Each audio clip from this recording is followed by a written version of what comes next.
So hello friends, welcome back to Nainshree classes. आप सभी का नैनश्री क्लासेस में स्वागत है। मैं नैनश्री आप सभी के लिए उत्तर प्रदेश सामान्य अध्ययन के 1500 प्रश्नों की सीरीज़ लाई हूँ, जो कि यूपी में होने वाले एग्जाम्स के पॉइंट ऑफ व्यू से बहुत ही महत्वपूर्ण है।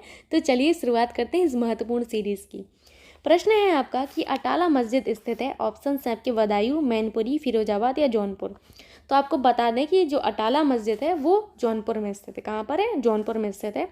जौनपुर को ही हम लोग पूर्व का सिराज कहते हैं। क्या कहते हैं? पूर्व का सिराज कहते हैं। कितना इंटरेस्टिंग सा नाम है, पूर्व का सिराज। वाओ, ठीक है।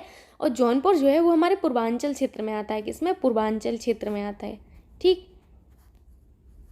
ये पूर्वांचल क्षेत्र क्या होता है तो आपको बता दें कि जब आप यूपी का मैप देखेंगे तो यूपी के मैप में आपको पूर्व में, यूपी के पूर्व में जितने भी जिले दिखेंगे वो सारे हमारे पूर्वांचल क्षेत्र में आते हैं। जैसे आपको पूर्वांचल क्षेत्र में कौन कौन से जिले दिखेंगे मैं आपको बता देती हूँ। हमारा वाराणसी, सोनभद्र, बलिया, गाजियाबाद, मऊ, आजमगढ़, मिर्ज़ापुर, जौनपुर, ये सारे जिले आपको यूपी के मैप में पूर्व में दिखेंगे, इसीलिए ये पूर्वांचल क्षेत्र के अंतर्गत गिने जाते हैं। ठीक, फिरोजाबाद के बारे में आपको पता ही होगा कि फिरोजाबाद जो है चूड़ी और सुहाग नगरी बोला जाता है।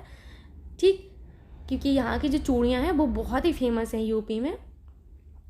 और एक चीज़ और आपको बता दें कि कोविड-19 के दौरान नुकसान तो बहुत हुआ ही है, कई सारे सेक्टर्स में हुआ है, लेकिन जो फिरोजाबाद के कारीगर थे उन लोगों को बहुत ही ज़्यादा लॉस हुआ था। तो ये सब तो चल ही रहा है आजकल। चलते हैं अगले प्रश्न पर। अगला प्रश्न है कि हमारा अटाला मस्जिद किस शैली का प्रसिद्ध नमूना है। आपके ऑप्शंस हैं मुगल शैली, मथुरा शैली, बुंदेली शैली या शर्की शैली। तो आपको बता दें कि आपकी जो अटाला मस्जिद है वो शर्की शैली का प्रसिद्ध नमूना है। किसका? शर्की शैली का प्रसिद्ध नमूना है। वेरी वेरी इंपॉर्टेंट प्रश्न। ठीक, चलते हैं अगले प्रश्न पर। प्रश्न है हमारा कि ताजमहल किस शैली का उत्कृष्ट नमूना है। मुगल शैली, शर्की शैली, मथुरा शैली या बुंदेली शैली। तो जो आपका ताजमहल है वो मुगल शैली का उत्कृष्ट नमूना है। किसका है? मुगल शैली का उत्कृष्ट नमूना है। ठीक, प्रश्न है हमारा कि बड़ा इमामबाड़ा का हॉल है कानपुर, आगरा, लखनऊ, दिल्ली। तो आपको बता दें कि जो बड़ा इमामबाड़ा का हॉल है वो आपका कहाँ पर है? लखनऊ में। कहाँ पर है? लखनऊ में। ठीक, साथ ही साथ जो आपका लखनऊ है यहाँ पर सेंट्रल मैंगो रिसर्च इंस्टीट्यूट है। क्या है? Central mango research institute. ठीक, तो आपकी जो सेंट्रल मैंगो रिसर्च इंस्टीट्यूट है वो हमारे कहाँ पर है? लखनऊ में ही है। ठीक है। जो बड़ा इमामबाड़ा का हॉल है, बड़ा इमामबाड़ा का हॉल, इसे क्या कहते हैं? इसको भूल भुलैया भी कहते हैं। क्या कहते हैं? भूल भुलैया। वेरी वेरी इंपॉर्टेंट कि भूल भुलैया किसे कहते हैं? बड़ा इमामबाड़ा के हॉल को ही कहते हैं। ठीक है। जो ये हमारा बड़ा इमामबाड़ा का हॉल है किसने बनवाया था? तो अवध के नवाब थे। कौन थे? अवध के नवाब थे एक, जिनका नाम था आसिफुद्दौला। क्या नाम था? आसिफुद्दौला था। ठीक, तो अवध के नवाब आसिफुद्दौला ने इसको 1784 के टाइम बनवाया था। ठीक है, याद रखना है आपको कि बड़ा इमामबाड़ा का हॉल किसने बनवाया था? तो आसिफुद्दौला ने बनवाया था। ठीक है, चलते हैं अगले प्रश्न पर। प्रश्न है हमारा कि बड़ा इमामबाड़ा का हॉल किस चित्रकला शैली का विशुद्ध नमूना है। ऑप्शन है आपके शर्की शैली, मुगल शैली, लखनऊ शैली या बुंदेली शैली। तो जो बड़ा इमामबाड़ा का हॉल है वो आपका विशुद्ध नमूना है भाई लखनऊ शैली का। किसका? लखनऊ शैली का। Very very important. ठीक, अगला प्रश्न है आपका कि मुगल चित्रकला शैली की नींव रखी। बहुत ही इंपॉर्टेंट प्रश्न है आपका हिस्ट्री के पॉइंट ऑफ व्यू से और आपके यहाँ के पॉइंट ऑफ व्यू से। ठीक, तो मुगल चित्रकला शैली की जो नींव है वो हमारी किसने रखी? ऑप्शन है आपके जहांगीर ने, हुमायूं ने, अकबर ने या शाहजहां ने। तो आपको बता दें मुगल चित्रकला शैली की जो नींव है वो हमारे हुमायूं जी ने रखी थी। किसने? हुमायूं ने रखी थी। ठीक, आपको एक बहुत ही इंपॉर्टेंट बात बता दूं कि जो मुगल चित्रकला शैली है उसका स्वर्णकाल जो है हमारा, स्वर्ण काल यानी कि गोल्डन पीरियड जो है किसको कहा जाता है? जहांगीर काल को कहा जाता है। ठीक है, किसको? जहांगीर काल को। वेरी वेरी इंपॉर्टेंट, जहांगीर काल। प्रश्न हमारा परीक्षा में इसी तरीके से बन जाए, हो सकता है कि मुगल चित्रकला शैली का स्वर्णकाल कौन सा था? आपको ऑप्शन दे दिया जाए जहांगीर काल, हुमायूं काल, अकबर काल या शाहजहां काल। तो आपको पता होना चाहिए कि मुगल चित्रकला शैली का स्वर्ण काल जहांगीर काल को कहा जाता है। ठीक है, वेरी वेरी इंपॉर्टेंट। अगला आपका प्रश्न है कि ईरानी, फारसी व भारतीय रागों का मिश्रण किया। ऑप्शन है आपके हुमायूं ने, अकबर ने, अमीर खुसरो ने या वल्लभाचार्य ने? तो आपका ईरानी, फारसी व भारतीय रागों का मिश्रण जो है अमीर खुसरो ने किया था। किसने किया था? अमीर खुसरो ने किया था। ठीक, आपको एक बात और बता दें कि इनका जो जन्म हुआ था वो 1253 में हुआ था। ठीक, 1253 ईस्वी में हुआ था। कहाँ पर हुआ था ये इंपॉर्टेंट बनता है। इनका जन्म जो है पटियाली में हुआ था। पटियाली है कहाँ? यूपी में ही। तो इसीलिए इंपॉर्टेंट बनता है कि खुसरो जी का जन्म उत्तर प्रदेश में ही हुआ था, पटियाली में। ठीक,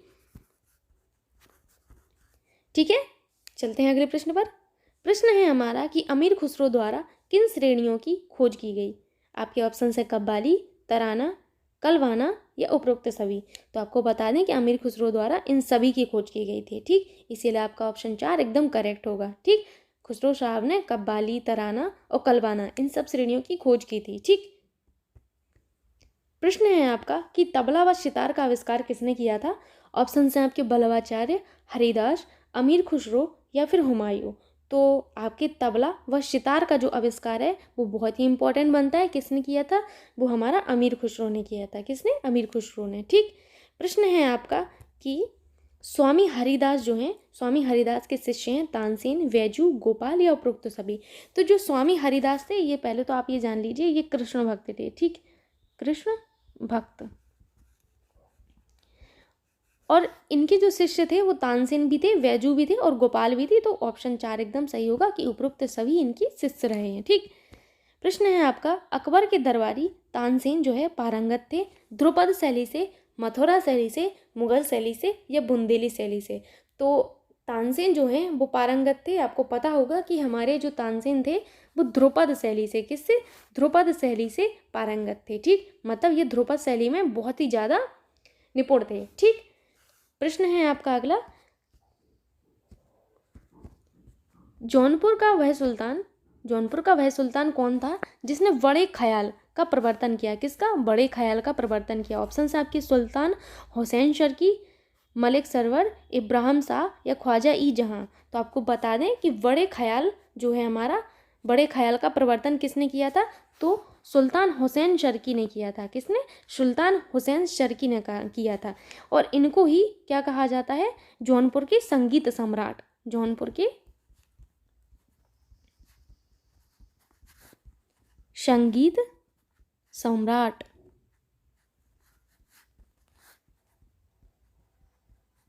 ठीक है, याद रखना है कि जौनपुर के संगीत सम्राट सुल्तान हुसैन शर्की को कहा जाता है। साथ ही साथ इन्होंने बड़े ख्याल का प्रवर्तन किया था। ठीक, प्रश्न है आपका, ये प्रश्न है इस तरीके से। ठीक, प्रश्न है आपका कि उत्तर प्रदेश के प्रमुख संगीत घराने हैं लखनऊ घराना, आगरा घराना, वाराणसी घराना। तो उत्तर प्रदेश के जो हैं ये सारे घराने हैं, इसीलिए ऑप्शन 4 आपका एकदम सही होगा कि उत्तर प्रदेश के ये सारे घराने संगीत घराने की श्रेणियों में आते हैं। याद रखना है आपको।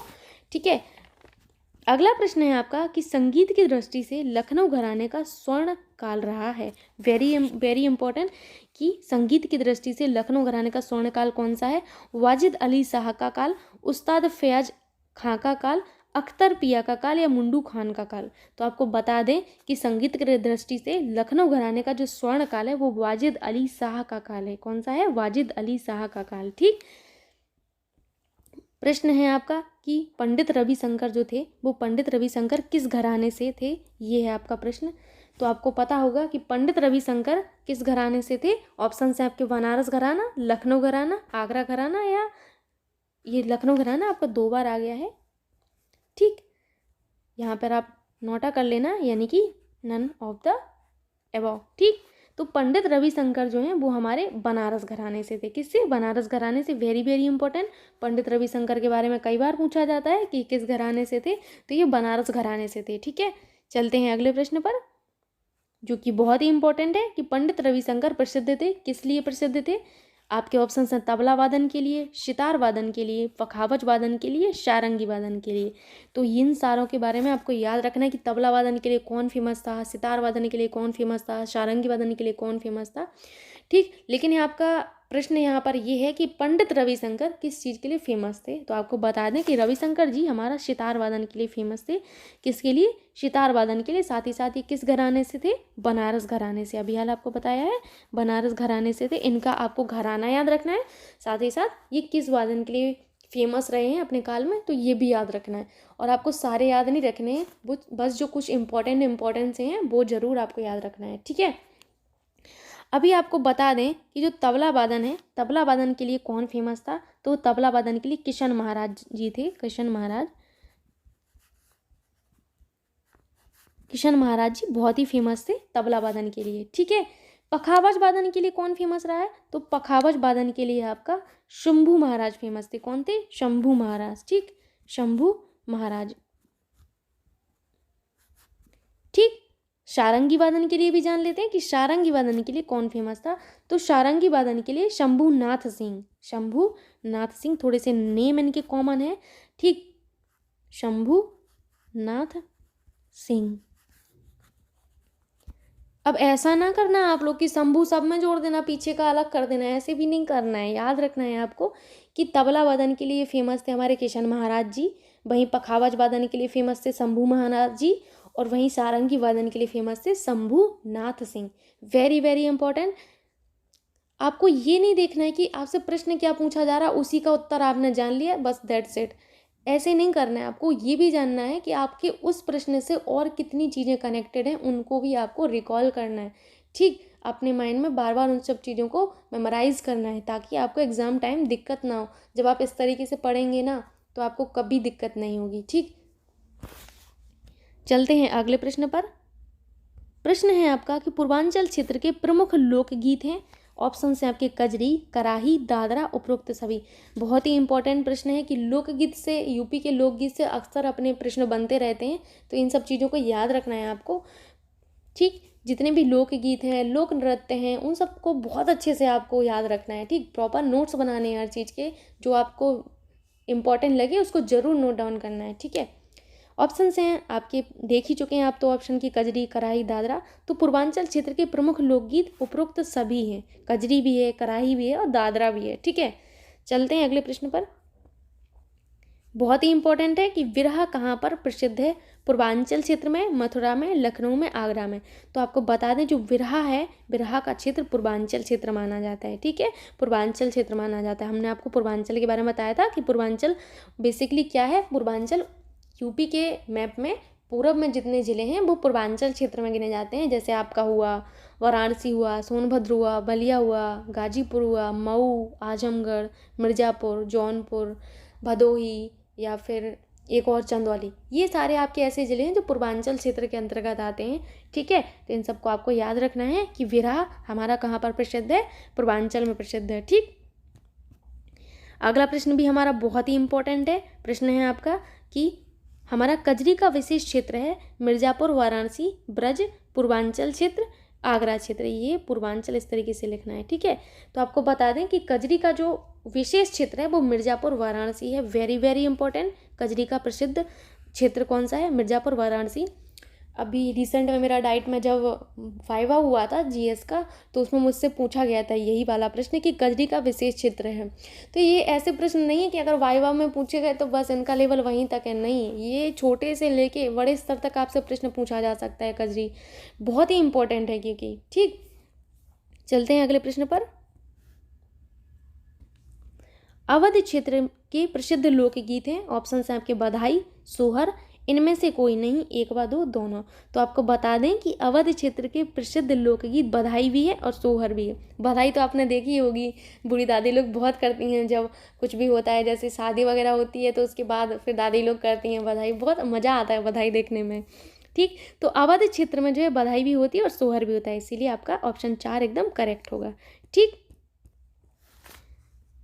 अगला प्रश्न है आपका कि ब्रज क्षेत्र के प्रमुख लोकगीत हैं झूला, मटका, होरी, उपरोक्त सभी।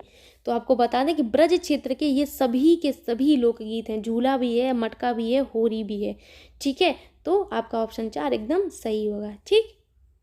चलते हैं अगले प्रश्न पर। प्रश्न है आपका कि बुंदेलखंड क्षेत्र के प्रमुख लोकगीत हैं दीवारी, हरदौल, तकरार गीत, उपरोक्त सभी। तो आपको बता दें कि बुंदेलखंड क्षेत्र में ये सभी आते हैं, दीवारी, हरदौल और तकरार गीत आते हैं। उपरोक्त सभी वाला ऑप्शन आपका एकदम सही होगा, ठीक है। प्रश्न है आपका जो कि बहुत ही इंपॉर्टेंट है कि आला ऊदल का संबंध किस जिले से है, झांसी, महोबा, चिरगांव, बिजनौर, ठीक।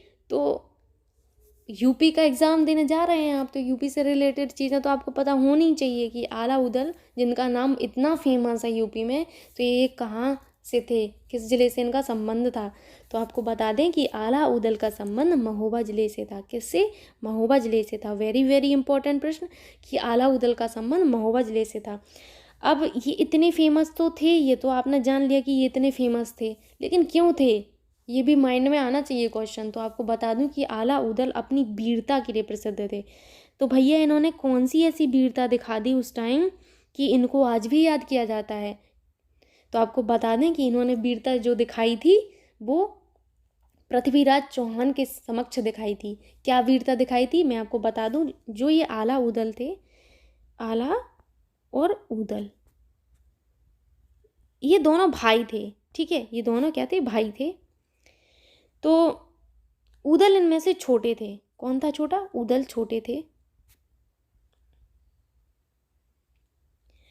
हुआ ये कि जो ये उदल थे, इन्होंने पृथ्वीराज चौहान से लड़ाई की थी। ठीक, लड़ाई क्यों की थी? बेसिकली अपनी मातृभूमि के लिए ही इन्होंने लड़ाई की थी उदल साहब ने। तो उदल साहब की डेथ हो गई थी पृथ्वीराज चौहान से लड़ते लड़ते। जब इनकी डेथ हो गई तो आला को पता चला। आला को जब पता चला तो आला को बहुत गुस्सा आया, क्योंकि उनके भाई की डेथ हो चुकी थी उस टाइम तक। जब आला को गुस्सा आया तो ये सीधा पृथ्वीराज चौहान से भिड़ गए। ये इस तरीके से भिड़े कि इन्होंने पृथ्वीराज चौहान की जो सेना थी उनको बिछा दिया, पूरा एकदम बिछा दिया। फिर उसके बाद ये पृथ्वीराज चौहान से जब युद्ध लड़े तो पृथ्वीराज चौहान घायल हो चुके थे टोटली। लेकिन फिर आला ने इनको जीवन दान दिया था। आला साहब ने इनको जीवन दान दे दिया, इनको छोड़ दिया था। किसके कहने पर? गोरखनाथ जी के कहने पर। Very very important, Gorakhnath ji के कहने पर आला साहब ने पृथ्वीराज चौहान को छोड़ दिया था। तो ये वीरता दिखाई थी इन्होंने। ठीक है, इन्होंने अपनी मातृभूमि के लिए बेसिकली लड़ाई की थी। तो अब इम्पोर्टेंट तो बनते हैं भाई, मातृभूमि के लिए लड़ाई की है। फिर भाई का रोल भी आ गया यहाँ पर कि भाई की डेथ हो गई। तो आप आला उदल के बारे में आज जान चुके हों कि भाई ये क्यों इतने फेमस हैं। ठीक, चलते हैं अगले प्रश्न पर। प्रश्न है आपका कि आला सामान्यतः पूरे प्रदेश में कहाँ पर प्रसिद्ध है। बहुत ही इंपॉर्टेंट प्रश्न है कि आपका आला जो है बेसिकली कहाँ पर प्रसिद्ध है। बुंदेलखंड क्षेत्र में, पूर्वांचल क्षेत्र में, ब्रज क्षेत्र में या अवध क्षेत्र में। तो आपका जो आला है ना, पूरे प्रदेश में बुंदेलखंड क्षेत्र में प्रसिद्ध है। कहाँ पर? बुंदेलखंड क्षेत्र में। ठीक, जैसे मैं बुंदेलखंड की हूँ तो मेरे यहाँ ये ज़्यादा फेमस है। ठीक, इनको पूजा जाता है हम लोग के साइड। ऐसा नहीं है कि यूपी में बुंदेलखंड क्षेत्र में ही पूजा जाता है। अब इनकी वीरता इतनी थी कि जानते सब लोग हैं, लेकिन प्रभाव बेसिकली किसी एक क्षेत्र विशेष में रहता है। ठीक, चलते हैं अगले प्रश्न पर। तो आपका अगला प्रश्न है कि उत्तर प्रदेश का एकमात्र शास्त्रीय नृत्य कौन सा है। और ऑप्शन है आपकी मोहिनीअट्टम, कथक, कुचिपुड़ी, यक्षगान। बहुत ही इंपॉर्टेंट प्रश्न है आपका कि उत्तर प्रदेश का एकमात्र शास्त्रीय नृत्य है। अब एकमात्र ही याद नहीं रख पाए तो क्या करेंगे? तब तो फिर एग्जाम में बैठना ही बेकार है कि हम एकमात्र शास्त्रीय नृत्य याद नहीं रख पाए यूपी का। यूपी का एकमात्र शास्त्रीय नृत्य आपका कथक। Very very important. ठीक, कथक। अब आपको ये भी पता होना चाहिए कि टोटल शास्त्रीय नृत्य कितने हैं। तो टोटल जो शास्त्रीय नृत्य हैं वो आपके 8 हैं। वेरी वेरी इंपॉर्टेंट, कितने हैं? 8 हैं। परीक्षा में प्रश्न ऐसा भी पूछा जा सकता है कि टोटल कुल शास्त्रीय नृत्यों की संख्या है 8, 9, 4, 2। तो आपको पता होना चाहिए कि कुल शास्त्रीय नृत्यों की संख्या 8 है। वो 8 नृत्य कौन से हैं देख लेते हैं। पहला है आपका भरतनाट्यम। क्या है आपका? भरतनाट्यम। भरतनाट्यम कहाँ का है? तो भरतनाट्यम आपका तमिलनाडु का है। कहाँ का है? तमिलनाडु। आप लोग समझ जाना, मेरी स्क्रीन इतनी बड़ी नहीं है ना, फ़ोन पर पढ़ाती हूँ तो इसीलिए थोड़ा सा नीचे लिखना पड़ता है। ठीक, लेकिन आप लोग मुझे पता है बहुत समझदार हो, मैनेज कर लोगे सब कुछ। ठीक है, आपने भरतनाट्यम जान लिया। दूसरा है आपका क्या? कथकली। क्या है? कथकली। Very very important. सारे शास्त्रीय नृत्य आपके बहुत इंपॉर्टेंट हैं। ठीक है, कथकली कहाँ का है आपका? केरल का है। कहाँ का है? केरल। ठीक है, तीसरा है आपका कथक, जो कि अपने यूपी का है। किसका है? यूपी का है। चौथा आपका बताएं। चौथा है आपका Sattriya. Very very important. Sattriya आजकल बहुत पूछा जा रहा है परीक्षाओं में। सत्रिया आपका असम का है। ठीक, कहाँ का है? असम। ठीक है, कुचिपुड़ी 5वां है आपका कुचिपुड़ी।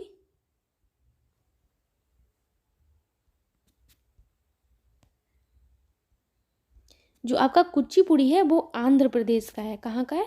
आंध्र प्रदेश का शास्त्रीय नृत्य है। ठीक।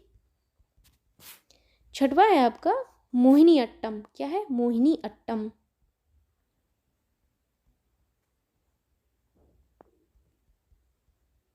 मोहिनी अट्टम आपकी केरला का है, यानी कि केरल का है। ठीक है। 7 नंबर पे आता है आपका मणिपुरी। कौन सा? मणिपुरी। अब मणिपुरी से तो आप जान ही रहे हैं कि मणिपुर का है। ठीक है। कहाँ का है? मणिपुर का है। ठीक। 8वां है आपका ओडिसी। ओडिसी जो कि आपका कहाँ का है? उड़ीसा का है। ठीक है, उड़ीसा का है। ठीक। तो यहाँ पर आपने 8 शास्त्रीय नृत्यों के बारे में जान लिया है। अब एक बचता है आपका यक्षगान, कि ये यक्षगान कहाँ का है। यक्षगान आपका शास्त्रीय नृत्य में नहीं आता। पहला तो आपसे ऐसे भी प्रश्न पूछा जा सकता है कि इनमें से शास्त्रीय नृत्यों में से नहीं आता, या इनमें से शास्त्रीय नृत्यों की श्रेणी में नहीं आता। तो आपको ऑप्शन है मोहिनीअट्टम, कथक, कुचिपुड़ी, यक्षगान। तो यक्षगान जो है आपका शास्त्रीय नृत्यों में नहीं आता। ठीक। हमारे कुल 8 शास्त्रीय नृत्य हैं जो आपके जान चुके हैं आप लोग। यक्षगान हमारा कर्नाटक का है। कहाँ का है? कर्नाटक का नृत्य है। Very very important. यक्षगान और सत्रिया आजकल बहुत बार परीक्षाओं में पूछे जा रहे हैं, तो आपको इन दो को तो बहुत अच्छे से याद रखना है। ठीक है। और मैं आपको एक ट्रिक बता दूं, जैसे आपने ये नृत्य पढ़े हैं तो आपको लग रहा होगा कि यार इतने सारे नृत्य कैसे याद रखें। तो आपके कुछ कुछ तो देखो बहुत ही कॉमन, जैसे मणिपुरी है तो मणिपुर का है, ओडिसी है तो उड़ीसा का है। ठीक। वहीं भरतनाट्यम को आप पता कैसे याद रखें? जैसे भरतनाट्यम है, भरतनाट्यम आपका लिखा है। भरतनाट्यम को ऐसे याद रखें कि भरतनाट्यम बहुत बड़ा नाम है, तो मैंने ऐसे याद रख लिया था कि बहुत बड़ा नाम है, ये तमिलनाडु का है, क्योंकि ये तमिलनाडु है ना, ये बहुत बड़ा नाम है। तो ये इसी तरीके से मैंने ऐसे कोड कर लिया था कि एक बड़ा सा नाम याद रखना है भरतनाट्यम के नाम पे, तमिलनाडु। ठीक। वहीं कथकली को, कथकली में जैसे कथकली आपका है, कथकली केरल का है आपका कथकली, तो केरल, तो मैंने कोड कर लिया था इसको किससे? का से। ठीक। केरक नहीं है, केरल है ये। ठीक, केरल। ठीक। कथकली को कोड कर लिया था मैंने इस का से। ठीक। क्षत्रिय इज वेरी वेरी फेमस। क्षत्रिय हमारा, जैसे क्षत्रिय आप यहाँ पर लिखिए, क्षत्रिय। क्षत्रिय हमारा कहाँ का है? असम का है, असम। तो मैंने इसको कोड किया था इस सा को, इस सा के साथ। ठीक है। कुचिपुड़ी, कुचिपुड़ी, कुचिपुड़ी को मैं आपको बता देती हूँ। जैसे आपने कुचिपुड़ी लिखा, कुचिपुड़ी, कुचिपुड़ी आपका आंध्र प्रदेश का था। ठीक। कहाँ का है? आंध्र प्रदेश का है।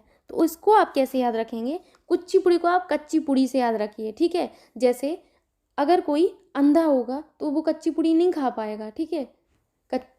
कच्ची पुड़ी उसको दिक्कत करेगी। ठीक। तो इस तरीके से मैंने याद रख लिया था कि कच्ची पुड़ी आंध्र प्रदेश। ठीक।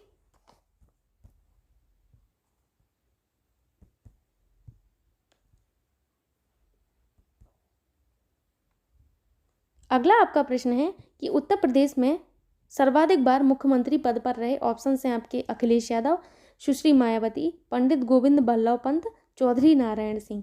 तो आपको बता दें कि उत्तर प्रदेश में सर्वाधिक बार जो मुख्यमंत्री पद पर रही हैं वो हमारी सुश्री मायावती जी रही हैं। कितनी बार?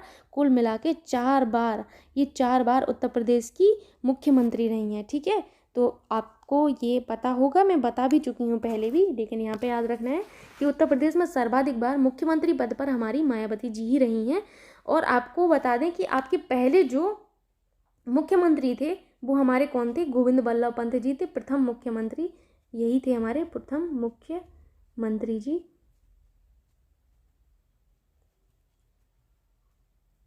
ठीक। प्रथम मुख्यमंत्री जी हमारे कौन थे? गोविंद बल्लभ पंत जी थे। वहीं चौधरी नारायण सिंह के बारे में आपको पता होगा कि ये प्रथम उप मुख्यमंत्री थे। क्या थे? प्रथम उप मुख्यमंत्री।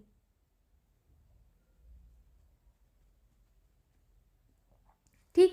राइटिंग में आपको थोड़ा सा दिक्कत होती होगी क्योंकि स्क्रीन इतनी छोटी सी रहती है, उसी पे मुझे लिखना पड़ता है।